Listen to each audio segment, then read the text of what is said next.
If you want to take a simple step towards better health, start by subscribing to our YouTube channel. Every week I sit down with experts and guests to share clear, trustworthy medical advice that could make a real difference to you. Good health shouldn't be complicated, and we all deserve information that we can rely on. So click subscribe today and join us on the journey to living longer, healthier and better. My guest today is one of Britain's most respected journalists and broadcasters. As Associate Editor of the Financial Times, she's built a reputation for making money matters clear and relatable, presenting the FT's Money Clinic podcast and writing the Serious Money column. But she's also on her own journey, having lost 4 stone with the help of weight loss medication.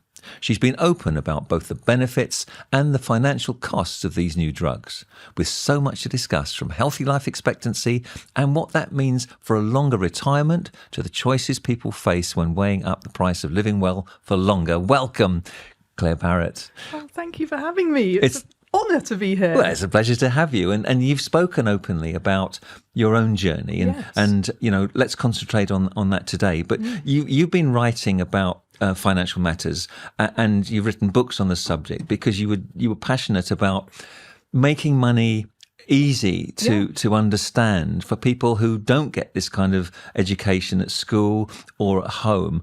And when they read your literature, they think, why didn't anyone tell me this before? That's so often the refrain. I bet. And I get the same when I talk about medicine. So I think we've got a lot in common, that we make it clear to people.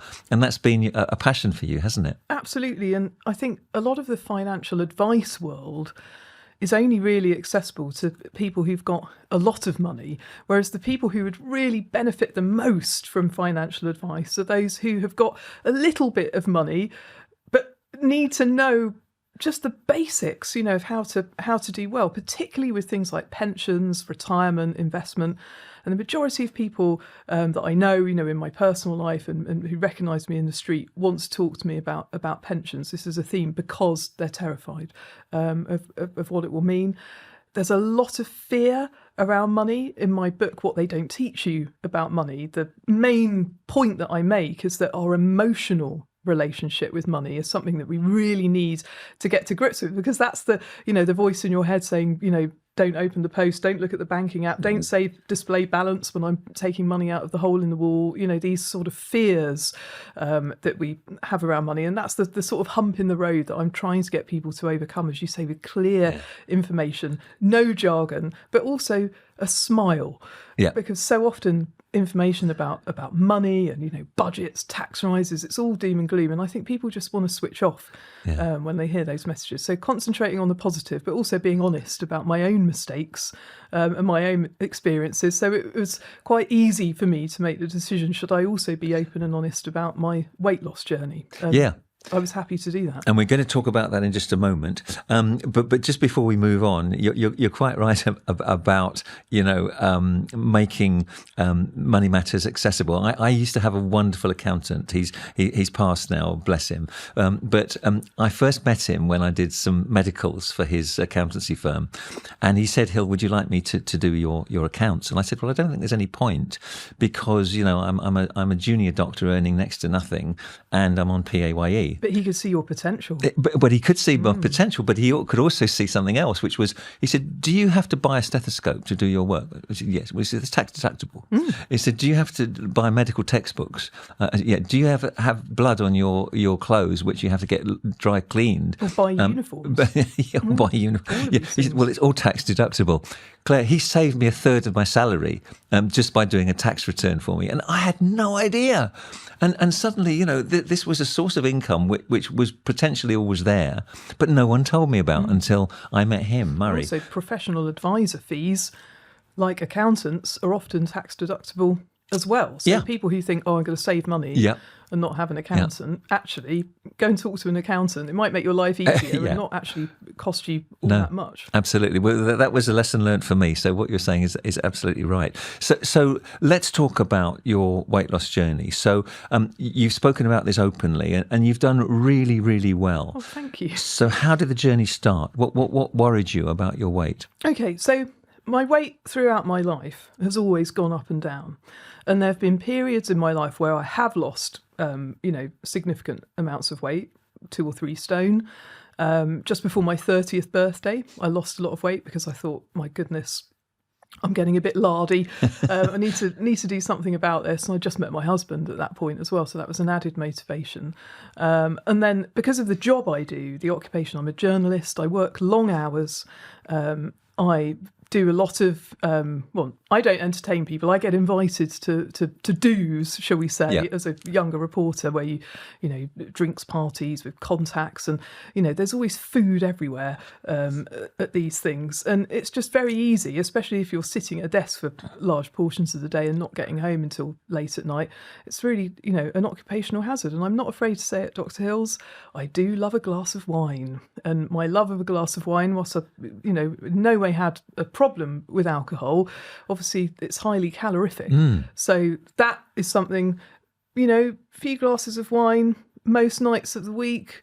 If you're doing that every week, every month, all of these small kind of several thousand calories overindulgences over time build up. So it got to the stage where during the second lockdown, I really got into fitness, and I had the time because I didn't have to commute to the office.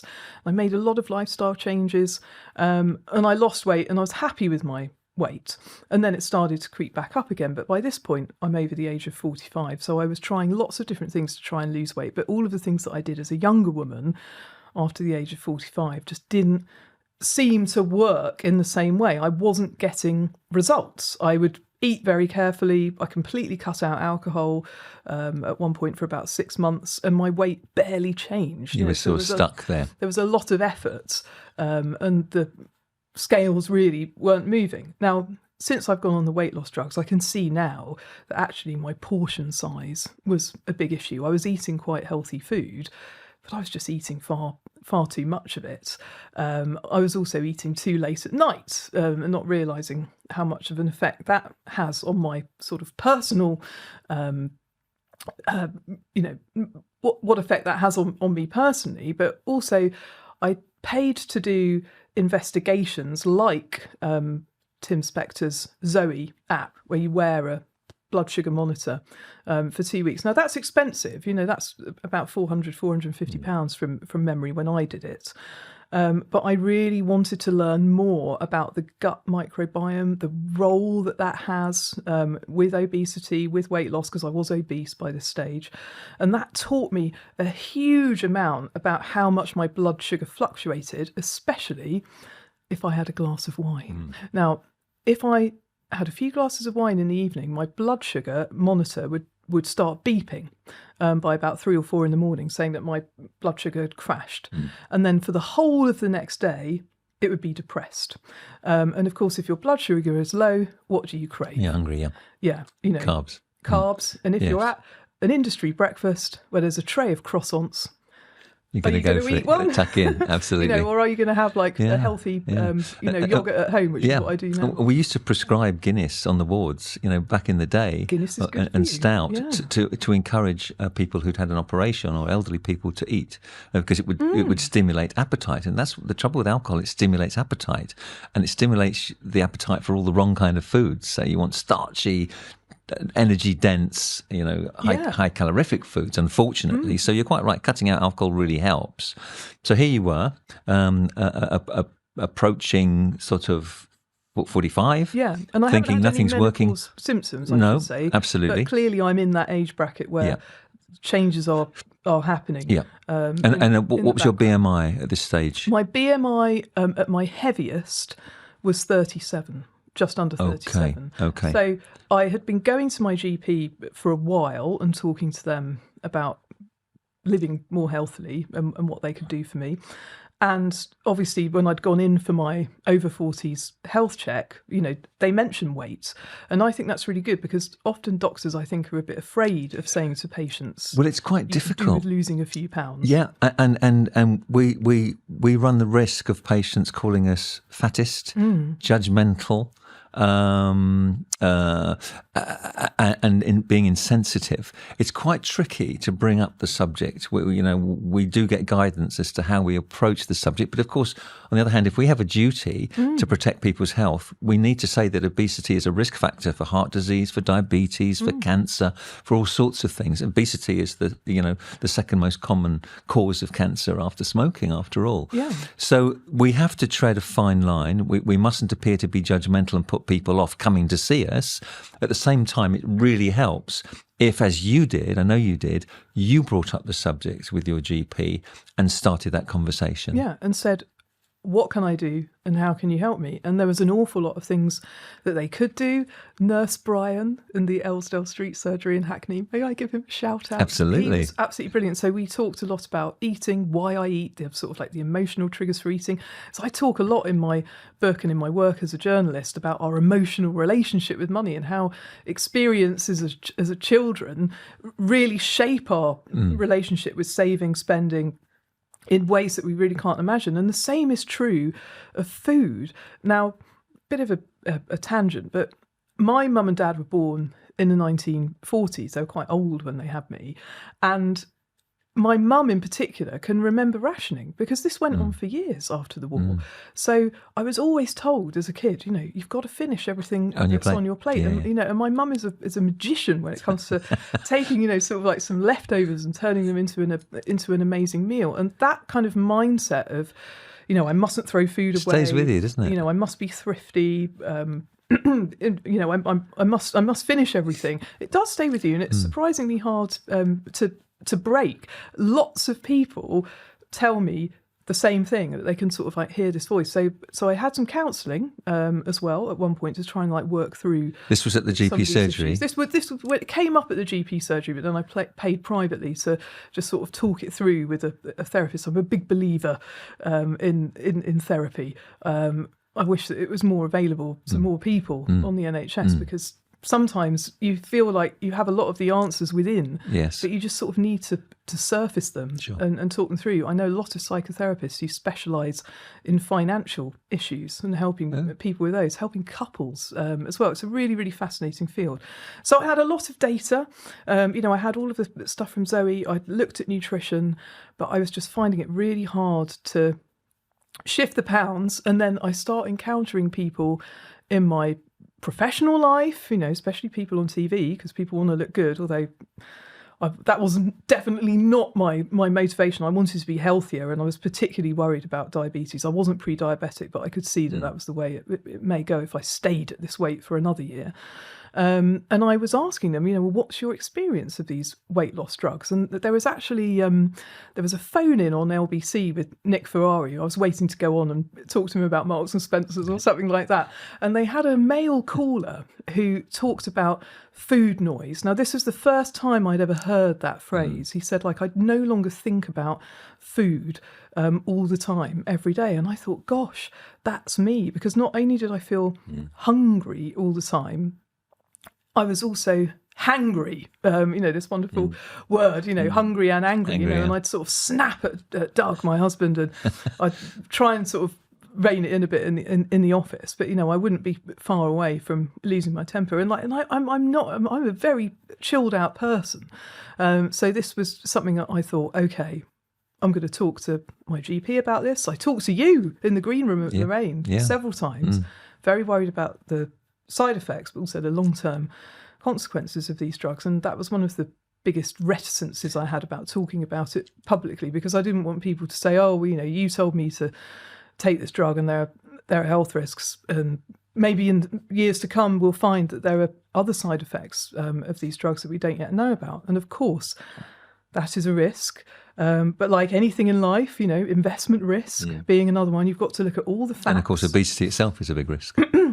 And that's what I decided. Remaining obese is too big a risk. There are absolute connections between other comorbidities, as you say, diabetes, heart disease, cancers, stroke.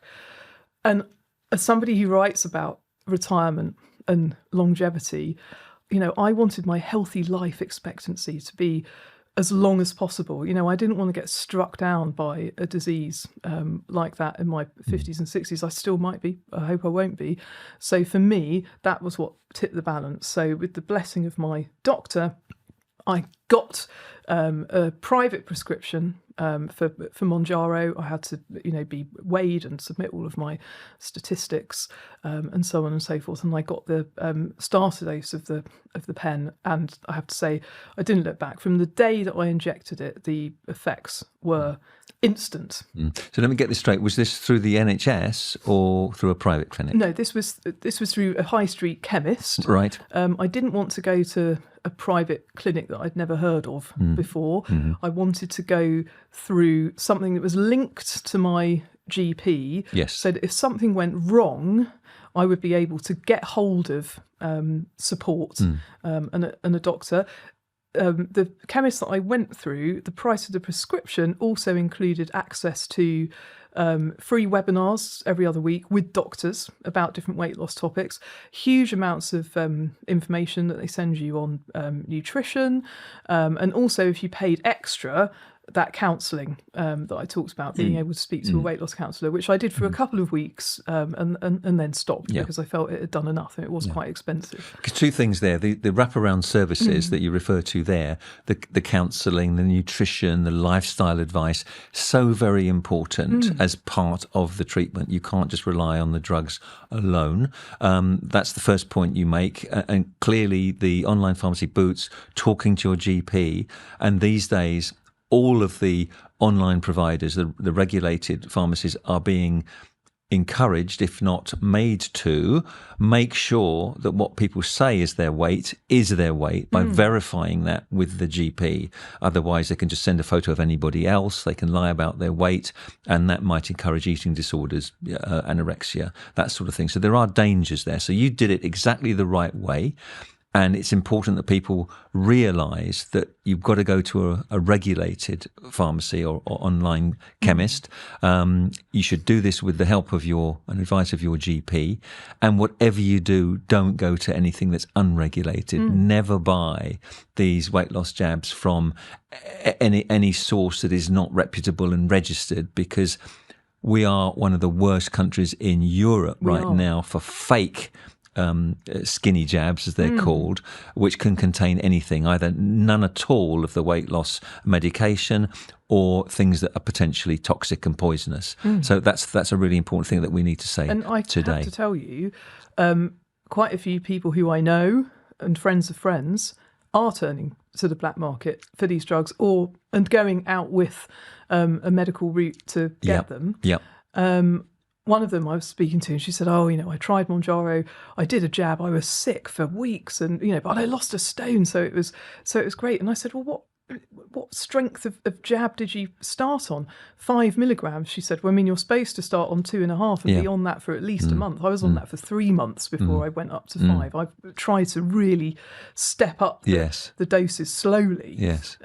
So I can kind of, as my body gets used to the drug, I'm having to sort of do some of the hard work myself and not just rely on that, because I think you had Ian Marver on your podcast last month, and he was saying, you shouldn't just eat less of what you're already eating. You've really got to look at the whole of your diet and nutrition, and that's a very, very important thing. But I'm very worried with this recent price rise that more and more people will turn to the black market, because as you say, it's frighteningly easy to do so. That's a very important point you make about people realizing that what they eat is also important, not just relying on the drugs. So getting that advice about what you're eating, choosing less energy dense foods, more fiber, all of that is important. And of course, without that, what we do know is that those people who have successfully lost weight on the jabs are more likely to put it back on quicker than those people who've done the diets and the lifestyle changes, because they've learnt by doing that what they should eat, what they shouldn't eat, how much exercise they should take. If you're just taking the drugs, not doing anything else, the weight's going to come back on probably worse within a year than before you started taking the medication. So that's another word of warning. Now, so you started on the Mounjaro at 2.5. How did the journey go from there?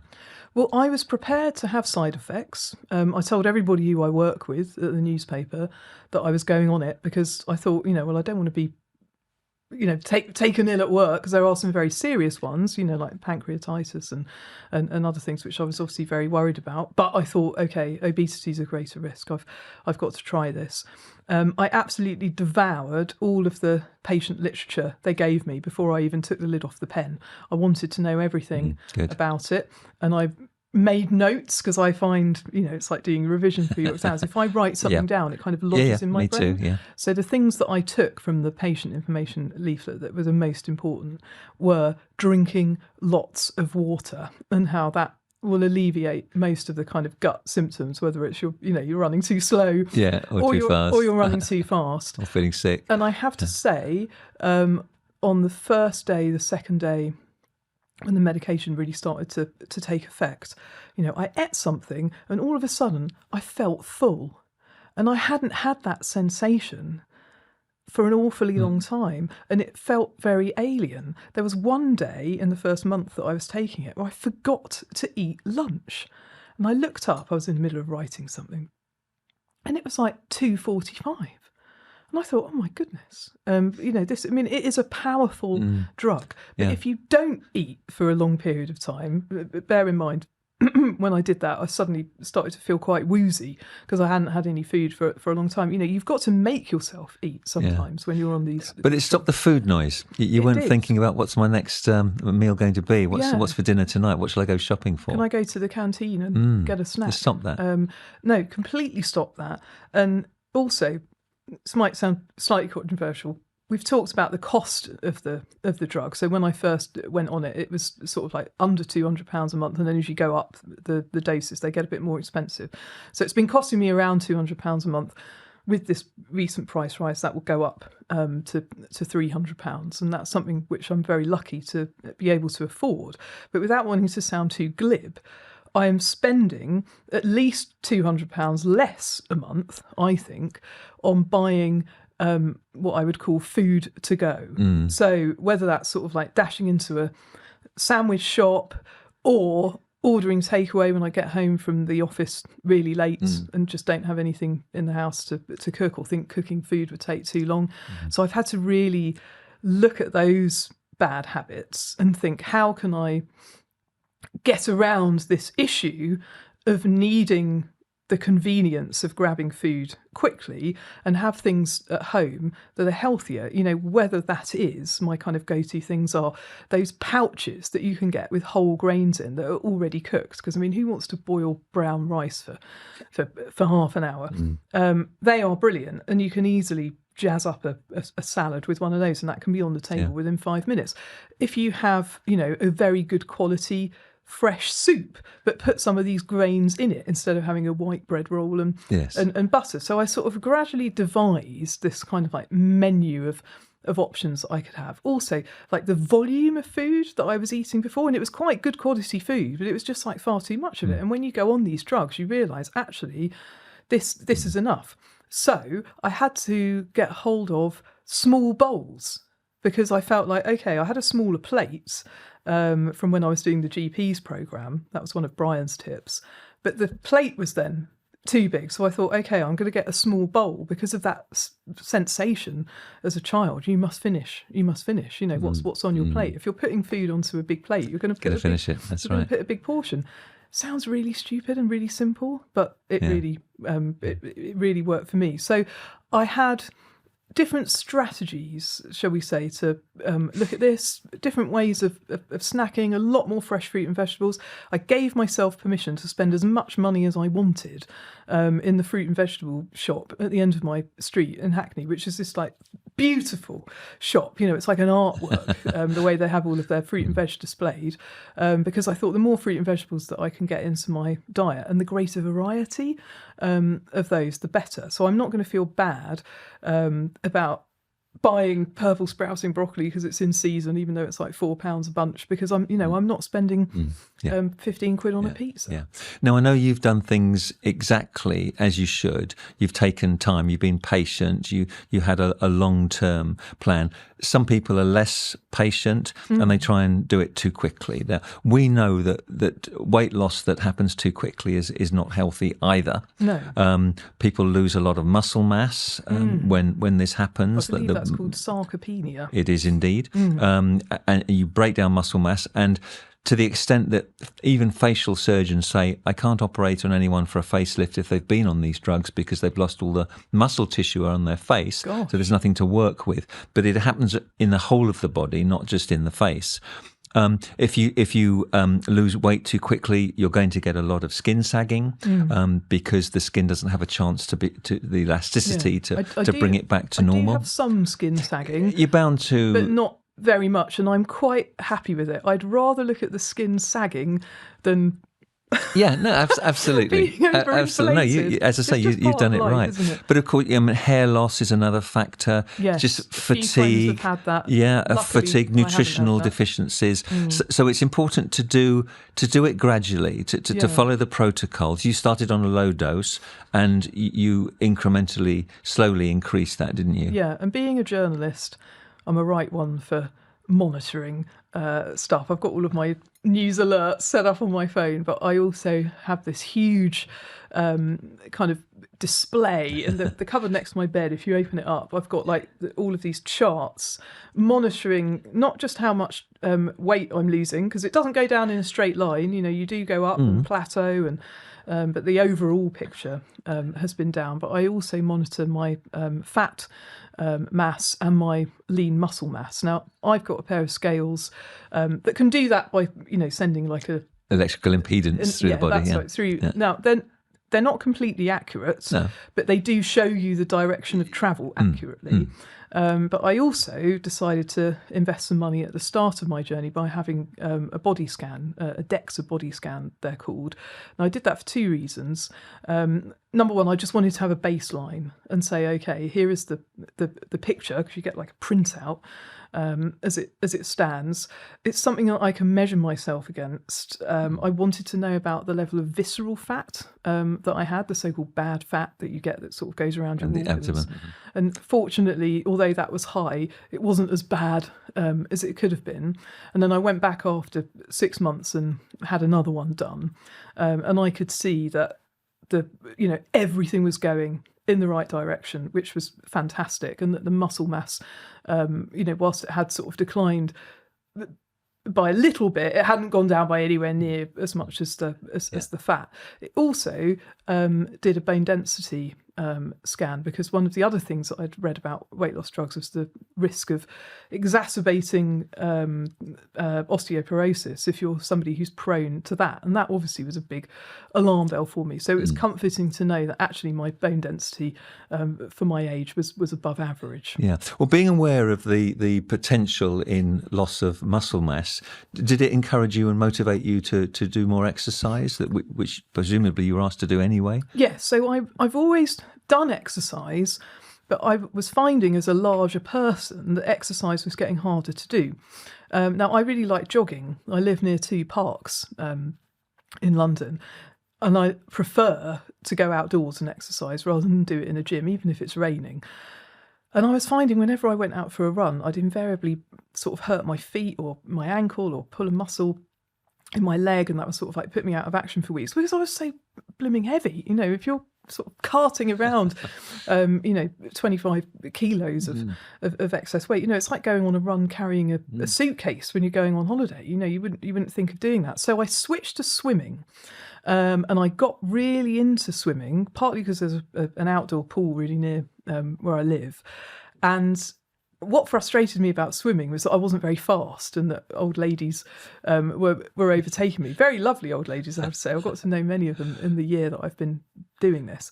So I thought, okay, I can get a swimming lesson, because they have these people called the swim doctors who you get a one-on-one session with. I was a bit scared of doing it because it does feel a bit like PE at school, and I never liked PE. But it meant that I actually understood where I was going wrong. I was swimming very inefficiently. And once I actually perfected my technique, I became really good at swimming. And I went from the slow lane up to the middle lane, which was a big graduation point. And the weight was coming off all the time when I was doing this. So it was super motivational to think, like, all of these things that I'm doing, not only am I getting fitter, but I'm also losing weight. And that made me want to go on and do more. Because, of course, the thing is with exercise, like, you start off doing, like, 1 lap of the park or 10 lengths of the pool, and then you have to expand. Your body adapts, doesn't it? What you're doing, but the feeling of being able to think, my goodness, I swam a mile today. A few years ago, I just wouldn't have been able to do that. But I've now started jogging again as a lighter person, and like I burst into tears when I came home the first time after I did a 5K, and I think I got the best time I ever had, and I just really enjoyed the feeling of being able to do it and feeling lighter. Yes. And that was incredible. And for me, it's never been about being skinny. My BMI now, I think it's 27. So I'm still technically fat. I'm still overweight.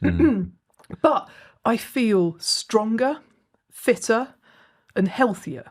And for me, that was the result that I wanted to get. It was never about looking skinny or having people say to me, "Oh, how wonderful you look because you've lost 4 stone." It wasn't about that. It was how I feel. Do you think people who are very overweight and who say, "I'm very happy to be as I am, stop fat shaming me," do you think they're being honest with themselves, or do you think they're in denial? Oh, that's a really good question, because certainly I didn't feel like I had to lose weight for aesthetic reasons when I was larger, and I would never fat shame anyone and say, you really should lose a few pounds. But I felt for health reasons, especially at the age I am, that was a choice that I needed to make to avoid getting into further problems in future. And like people say, I can be fat and fit, I can be a different body shape to the sort of skinny ideal, perhaps, that fashion magazines serve up to us. I mean, I must mention one person whom I respect enormously, Bryony Gordon. And she comes on to Lorraine sometimes, and I have met her in the green room. And she often does posts on social media saying, this is what a body looks like. And I think, brilliant. This is great. She runs marathons. She's incredibly fit. So you don't have to look like a twiglet to be healthy, but you do have to look after yourself. And psychologically, do you feel better now that you're in this place? I do. I'm very worried about putting the weight back on, and obviously having been so public about my journey, there's a bit of pressure now. Am I going to end up putting it all back on when I come off the jab? But that's something, frankly, that I'm very willing to write and to broadcast about, because I think this is the big test, not just for me, but for these weight loss drugs in general. Because at the moment, lots of people are losing weight, and I have written in the FT this weekend in my column, should we be paying for more people to use these drugs on the NHS? Because if you think of it from a financial point of view, okay, it's a couple of £100 a month for a Mounjaro prescription, or indeed any of the other weight loss drugs, and there are more coming onto the market in future months and years. If that saves the NHS huge amounts of money in the future, because people are able to retain the weight loss and stay healthy and prevent developing diabetes, especially, which is one of the really big costs on the NHS budget. I think on your podcast a couple of weeks ago, you were saying that the number of diabetes cases is spiralling, and it's the under 40s who are at the most at risk. And that, to my mind, is terrible, because then they're going to be living with diabetes and the cost of treating it for their 40s, their 50s, their 60s, their 70s, rather than people who are getting it in their 70s and 80s. Yes. I mean, the debate, yes, indeed. The debate about what the NHS can provide is going to persist, because it's not just the cost of the drugs, it's the cost of the wraparound services that come with it. So the weight management clinics are few and far between at the moment, and they require people to give dietary advice and to do the counselling, exercise advice as well. And currently, the NHS is going to provide 220,000 people, eligible people in the worst case scenarios of grossly obesity over the next 3 years, which isn't very many when you think that, there's probably 2.5 million people who might be eligible, fulfilling the criteria. Currently, GPs are being told that they can help patients if their BMI is over 40 and they have 4 out of 5 comorbidities. So they're the people in the very highest echelons of obesity, if you like. But the truth is there isn't the funding for it. So I speak to my GP colleagues, and out of their list size, which might be 20,000 in a group practice, there might be, 100 people who are reported as being eligible, but there isn't the funding for the GPs to provide the wraparound services, nor the weight management clinics available. So the waiting list is about 3 years. And one of those comorbidities would have to be diabetes. So very few people are going to get help right now on the NHS. Should they get it in the future? Well, you're right. The benefits of avoiding heart disease and diabetes and cancers. If you can keep the weight off. If you can keep the weight off, that's another thing. It has to be weighed up against the initial cost. So it's a debate that will run and run, I think. You must have lots of people in your world, in the financial world, who are, walking around. You see them in the office, you see them walking to and from work, who are probably overweight, probably in sedentary jobs, not doing a lot of exercise. Are you aware of that? Well, yeah, I mean, certainly. So I work in the Square Mile in the City of London. That's where the FT's offices are. If you ever come and visit, we're opposite St Paul's. We've got a lovely astrological clock on the outside of the building, which there's always tourists admiring. But it's in the heart of the financial district. There's lots of banks, there's lots of very nice restaurants, and walking around, yes, it's very notable seeing men especially of a certain age who are probably working, 12 to 15 hour days sometimes in investment banking, who are carrying huge amounts of weight, and as you say, probably sitting behind a desk all day, living largely sedentary lives, and then going out to a dinner. So I mean, it is a bit of an occupational hazard when you are working in a high stress job, and that's another factor that I don't think enough is known about, the link between stress and weight, because all of these things affect our hormone levels. Yes, indeed. And I've really tried to be a less stressy person, basically do less, is the answer, saying no to more things. Obviously I was always going to say yes to coming on your podcast, but you do have to sort of like try and protect yourself and delegate a bit and make time for exercising. Put these appointments in your diary. I mean, I find if I do things first thing in the morning, they're done, and they can't be derailed by the rest of my day. But it is, you do have to be really disciplined and prioritize your health. But you wonder, looking at these people who I'm describing, who are probably earning, multiple 6-figure salaries, doing what they're doing, working these long hours. What are you doing it for? Because you look like you're on course for a heart attack in your 50s or 60s.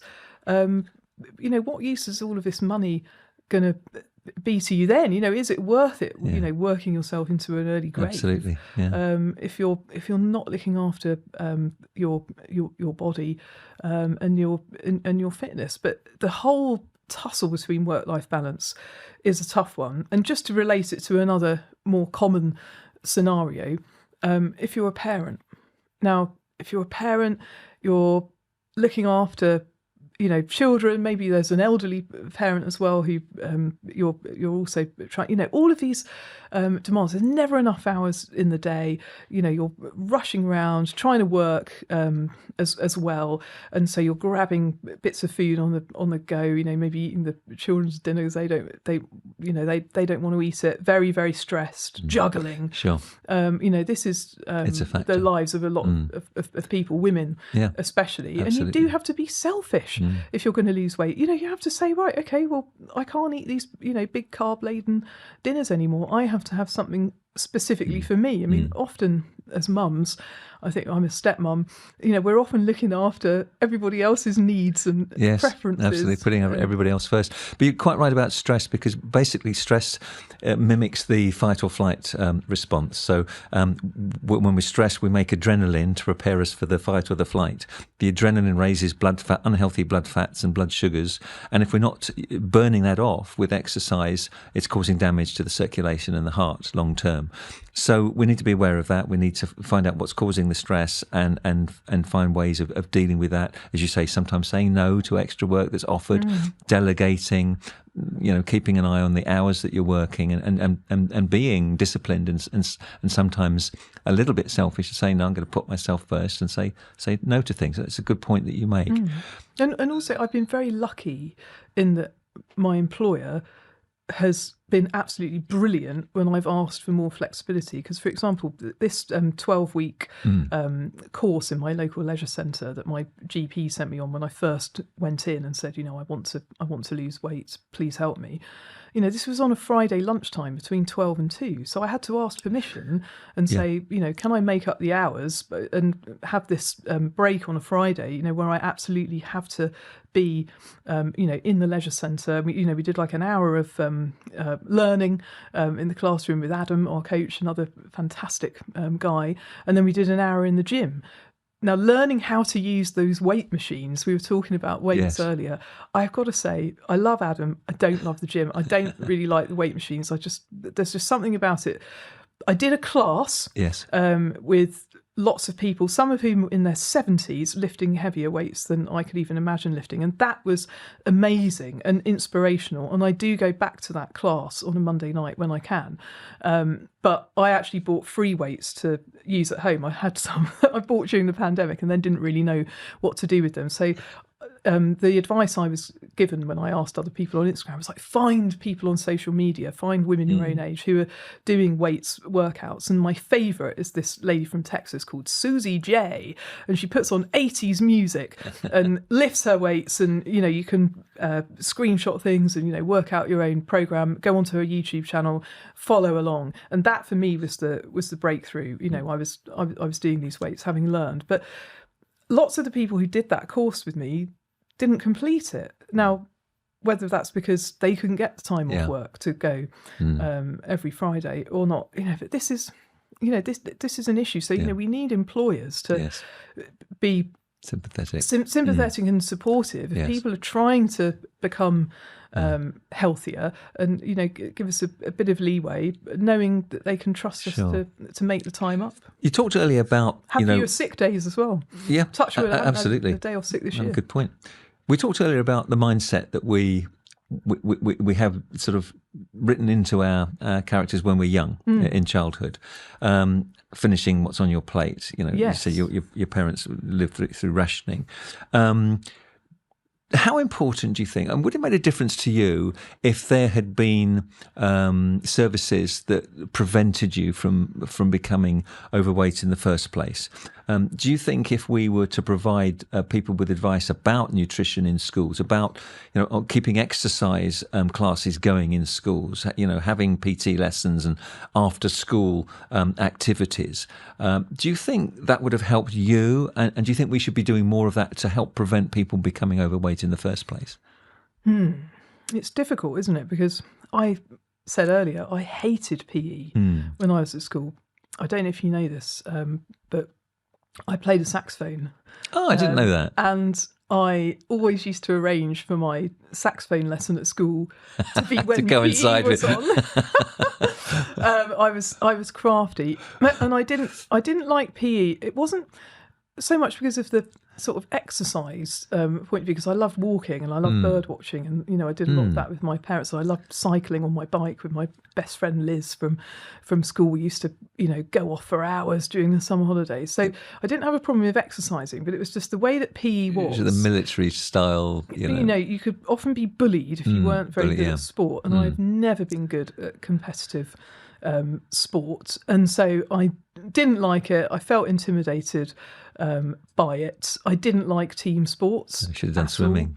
I know, and I probably should have done. But whether I would have been any good compared to people who really were dedicated and went and practiced, because I had music in my life. I used to spend hours a day, doing that. So, I mean, the lessons that I do remember from school, and this is a subject that is no longer taught in the form it was then, was home economics. Yes.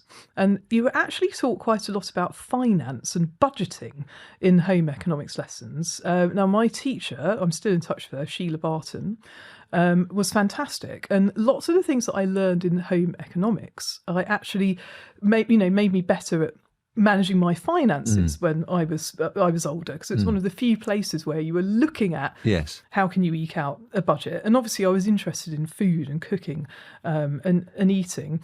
I've always been able to cook, and that is useful. I do a lot of batch cooking now. I don't know if you've met the batch lady, Suzanne Mulholland. She goes on This Morning quite a lot. She's written a lot of books, and the whole idea for this is like, if you're a busy person, you can cook up a lot of healthy, nutrient-rich, whole grain type food. Yes. Like soup, being, lentil soup. That's my go-to thing that I make on a Sunday. And then you freeze it in bags. So you've got this go-to grab convenience, but healthy option. And certainly having those skills of knowing how to cook and how to chop an onion from school was good. Should we be doing more? I mean, absolutely. And I'm a big advocate for teaching children more about money in schools as well. And I think exercise, as long as it's fun, it's got to be fun. It doesn't have to be running around the school playground in the rain. No, I don't know how they bullied. teach PE now. They've probably changed it. Well, it's I think compared to my day, there's much less of it. And children are much more sedentary. They're on their screens a lot. They're probably getting a lift to school. They're not cycling or walking. Yeah, I had to walk a mile and a half to school. Exactly, and I probably walked 3 miles there and back. Often carrying sacks. Yes, absolutely. And then we had after schools programs for football or rugby or rowing, whatever. So I felt privileged, but because I grew up with that, it's a bit like finishing your plate. I grew up with exercise, and I've always wanted to continue with it. And I think it would be great if people still had that opportunity. But and also just this feeling that you don't have to be the person who wins the medal on sports day to enjoy doing exercise. Because for me, that was the reason I really didn't like PE, because I just couldn't be good at it. I couldn't win. Whereas if it was an English essay, I'd get an A. Yeah, and we all have different talents, but I think prevention is always going to be better than cure. However, we do have an epidemic of overweight and obesity in the country, and we need to address it. Let's talk about the price hike, which has worried so many people. We've got sort of 2.5 million people taking weight loss medication in this form at the moment, and there's been a big hue and cry about the price hike coming from the manufacturers of Mounjaro, because the White House and the Trump administration said we need to make the drug cheaper for patients in America, and we have been too generous to countries in Europe, and particularly the UK. So initially it was reported there was going to be a 170% price hike for the highest dose of Mounjaro, and people just like, I'm not going to be able to afford that. I'm in a panic. What am I going to do now?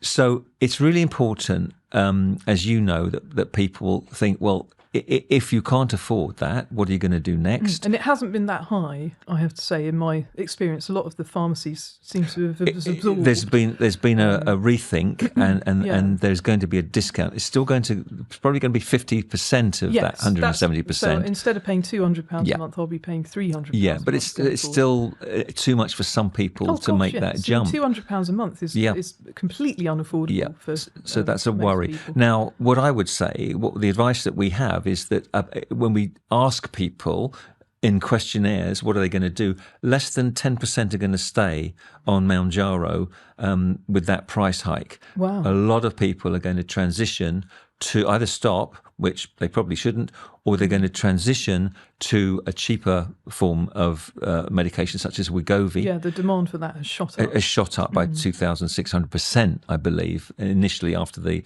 report was made. Now, Wegovy has a similar efficacy profile, Not quite as good when the trials were the trials were compared together. And it's got sort of one ingredient, whereas Mounjaro has two. Yes, it works on two different molecules. Wegovy actually are going to, in the early part of next year, introduce a higher dose once they've got the license to do that, which will have a very similar outcome to the highest dose of Mounjaro, and also a very similar side effect profile. The cross tolerability is very similar. So that is an opportunity, but people shouldn't transition from one to the other without healthcare advice. No. They need to get professional advice. They should probably at least have a week's washout of one drug before they go on to the next one. And it should be done in conjunction with advice. People shouldn't do it on their own. Yeah. And of course, they should not go on the black market, as we've discussed already. But the price hike is not going to affect you. But again, it's going to be a headache for some people, isn't it? It is. I mean, it is an expensive choice. All of the things that I've talked about on this podcast today that I've done. The testing, the monitoring, the scans. I have probably spent, I don't know, including the cost of the drugs in the past year, maybe £3,000 and upwards on doing this. But that's a choice that I've been lucky enough to make. Now, I see that as an investment in my future health. What saddens me is that there are a lot of people who are obese, who have, similar BMI to I did, in the mid to high 30s, who would benefit so much from being able to go on these drugs, who probably, like me, had been trying to lose weight as an older lady for a long time without things really working. And it's now seen as like a kind of a lifestyle choice for the wealthiest to be able to access these life-changing medications. Indeed. The messages I've had on social media this week, and I've had a load of messages on social media since on Lorraine on Monday, where we talked about this. The saddest messages I've had have been from women with PCOS, polycystic ovary syndrome. Now, I was suspected to have this many years ago. I don't have it, but so therefore I know a lot about it, and some of my friends have it. And people who've messaged me have said, this drug, Mounjaro, is the one thing that has actually helped me manage my PCOS symptoms, which, as you know, as a doctor, can be very debilitating, but also include weight gain. Again, it's a hormonal issue. And this has been a lifeline to them, because finally they've been able to get on top of it. And now that, £200 a month or there or thereabouts was hard enough for them to be able to afford, particularly if they're a parent or raising a family. £300 a month, it's just impossible. Yeah. I was also talking to one of my neighbours the other day, who was saying she's wanted to go on these weight loss drugs and has been sort of saving up to be able to do it. And this is putting her off because she's seen the price rise coming on Mounjaro, and she was saying to me, well, is this going to happen to the other weight loss drugs? At the moment, they're cheaper, but, am I going to start off down this road and then find that the other manufacturers are forced to put up their prices? So there's this whole, large category of people who, like me, know that they're too heavy, want to do something about it, are trying and are making various efforts, but that is not really moving the needle with the weight loss, who I think these drugs really could be transformative for. Right, Claire, you're the money expert. Suddenly you've become Wes Streeting. You're the Secretary for Health, controlling the NHS expenditure. Gosh. Do we provide more NHS services for people who are overweight and obese, knowing that the waiting lists are you've got 7 million people on a waiting list, knowing that we've got other priorities, we've got cancer patients, we've got heart disease patients? Are we going to spend more? You're now the Secretary for Health, Secretary of State for Health. Are we going to spend more on these weight loss drugs for everybody, or are we going to do it in some other way? I think we need to see more evidence that they work in the long term before significant amounts of public money are invested. But regardless of that, when you look at obesity as a problem and how much it's going to cost not just the NHS, but society and the economy, just go back to what I said earlier about healthy life expectancy, in the most deprived areas of the UK, because let's face it, weight is a wealth issue. Yeah. you'll be in your early 50s before health conditions will start to impede the quality of your life. Whereas in the richest areas of the UK, that moves to, like your mid 70s. There's a span of like nearly 20 years of what healthy life expectancy could be, depending on whether you're from a rich area or a very deprived area. And I think that is a problem that we're maybe politically focusing on a bit more now, with all of this alarm about the size of the welfare bill, in-work benefits, because if you're sick, you can't work. You're economically less active, maybe even economically inactive. So it's not just the cost of the NHS, it's the cost to the UK economy. Absolutely. And I think for the size of this problem, no pun intended, we're not having anywhere near the amount of political debate that we should be about this issue. So if I were the health secretary, yes, I think that prevention is better than cure in many areas, not just obesity, but also in the financial world too. Absolutely. But how we pay for it, whether we should, as Dr. Tim Spector has argued for in the past, to look to the food industry and look at so-called sin taxes. We've already got sugar taxes. Should they be expanded to look at the role of ultra-processed foods, UPFs? Awful lot of literature being produced about that. That is something that I think the health secretary, if he's not looking at very closely, should be. Well, West Streeting, I hope you're listening and taking on board those points. So you've been so open about your journey. I think it's been really helpful that you shared that with our subscribers. Thank you so much. You're looking so well on it. Oh, thank you. I know your journey continues, and we look forward to hearing how you get on in the long term. When are you coming off the medication? Have you got a target for that? Yeah, so I said that I didn't really want to be on this for more than a year. I am concerned about the long-term effects of these drugs. I'm also aware that many people, when they've ramped down their dose, stay on what they call a maintenance dose, the lowest dose. And certainly that's the next kind of wave of conversations that I'll be having, with my doctor. But what I'm really setting myself as the target between now and the end of the year, as I do start to come off the drug, is really concentrating on the weights and the strength training. It's not something that I sort of wake up in the morning and think, yay, I'm going to go and lift some weights. But after I've done it, I always feel good. Yeah. And I think that in general, as women in our 40s, we do need to be building up muscle and not losing muscle. Yeah. So for me, that's going to be my kind of like big challenge to myself this autumn. Can I make sure that I am consistently doing at least 3 of these sessions, because that's the change that at the moment, now I've gone back to work full time in September, that is finding the time to do that absolutely has to be the priority. Well, I think part of your journey has been a massive leap in the education about your lifestyle. I mean, you've done so well, and I have every confidence that you'll be able to continue making great progress and keeping the weight off in the future. Well, I hope so. I'm happy to come and talk about it a year from now. Perfect. And see how I go. Right. On. It's a date, Claire. Thank you so much for being here. And you've shared so much information, which will be absolutely vital to so many people. Brilliant. Thank you. When they've turned the mics off, we can do some finance tips. Let's do that, because I need those like everybody else. My thanks to Claire there. And don't forget, you can watch all my interviews on the Dr. Hilary Show YouTube page, including my recent conversation with Francis Rossi. I try and eat more and more carefully. More recently, I've cut down milk as much as I can. I found out milk and cheese make this go on, and I've done that since I was 15. That's sort of that men do. Yeah. How do I do it? And where's that gone? So all these things to clean up, which become boring. I don't think so. I don't think ever. No, but I'm saying I hear that when people say, "Oh, it's boring." Will you please yourself? I need to feel, whether it's that little Catholic kid wanting to please his mum, his dad, whatever by giving up. I didn't want to give up cheese. I love cheese, and I slowly.